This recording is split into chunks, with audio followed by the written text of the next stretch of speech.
Can we have a big hand for our healthcare advocates like Randy and the home care workers?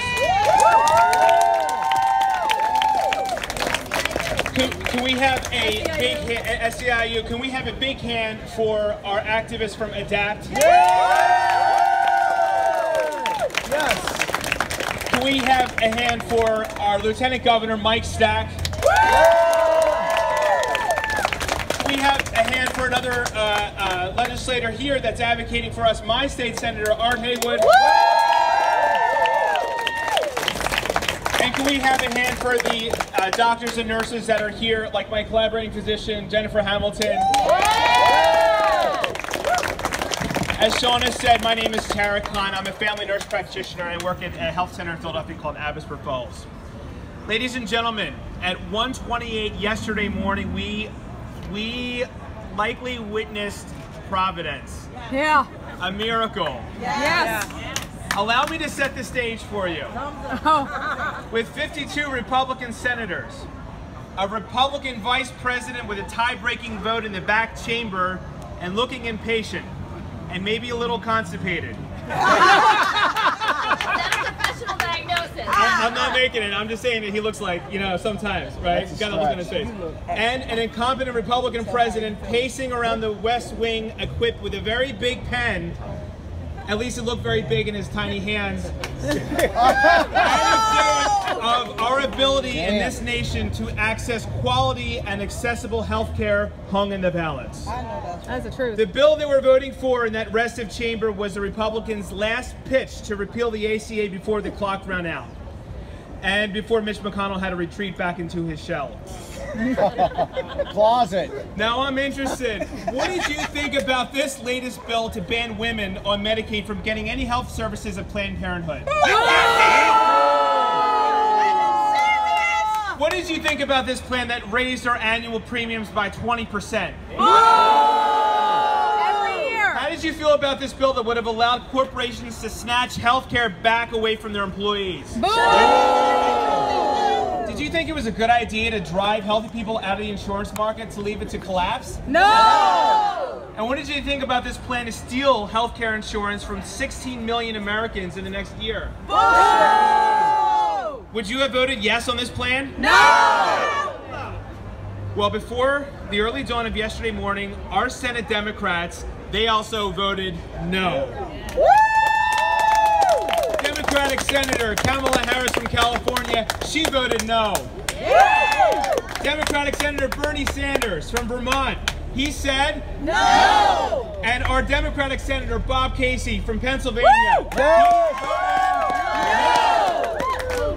and at the last minute, their colleagues in the Republican Party, realizing what they were about to do in the dead of night to tens of millions of Americans, and perhaps at last understanding the cruelty of this latest bill, they decided to stand on the right side of history. That's right.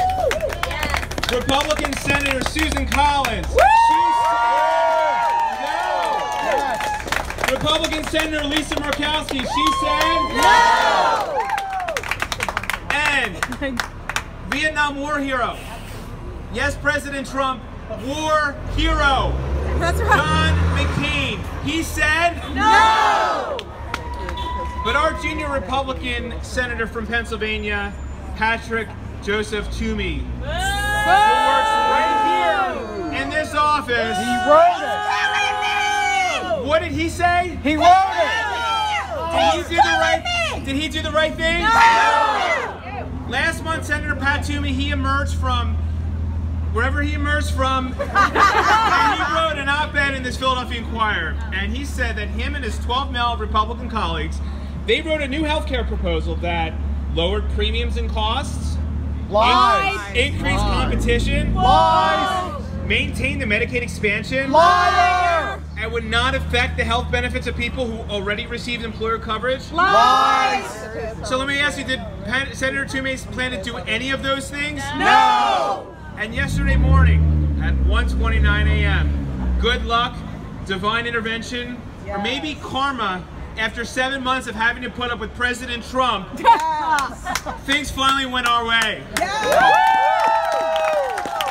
Because of yesterday morning's bipartisan vote, we get to keep a law that has insurance for 20 million Americans. Last night's vote was a bipartisan confirmation that all Americans have a right to health care. Because of their vote, insurance companies still cannot discriminate due to pre-existing conditions or gender. Insurers can't kick off young adults off their parents' plan up to age 26. Right. Their vote meant that we're not going back to the days where people went bankrupt when they had health insurance because they reached annual or lifetime caps. That's right. Their vote means that we are still holding insurance companies accountable for unreasonable rate hikes. Yes. Their vote means that folks at or below the poverty line will still qualify for a robust Medicaid program that is not capped, that is not block-granted, and will stay vibrant for the next foreseeable future. Yes. Subsidies are going to remain in place for those in the marketplace. So 83% of Americans that get government help will be able to be paid for their insurance. That's right. Their vote means that large corporations still have to offer their health employees health insurance. And their bipartisan gesture yesterday morning means that Americans with health insurance will still have essential health benefits. Hospital visits, ER visits, therapy services, rehabilitative services. Maternity care. Treatment for substance abuse. After the ACA passed in 2010, Senate Republicans, they did nothing to help improve the bill. Now that they have been unable to repeal the ACA, do you guys think they should work together to improve the health care system for all Americans? For heaven's sake. But will they? No. Well, let's hope. Should we work together to give subsidies to help more Americans afford their health premiums? Yes. Should we work together to help lower the cost of prescription drugs? Yes. By the way, should we hold those same drug companies accountable, the same ones that got us into the opioid crisis? Should we hold them accountable so they can help us stop these tragic deaths? Yes. Should we work together to have more competition in the insurance health market? Like buying health insurance across state lines maybe? Or maybe having a public option? Single payer. Or maybe looking at single payer? Senator Toomey, wherever you are, I've never seen him. Pennsylvania residents, we need you. You know what I'm talking about. That's right. Senator Toomey, we know that Blue Cross, Rothman, and United Healthcare Services in total gave your campaign $200,000 last year. But who is more important, healthcare companies or the people? The people!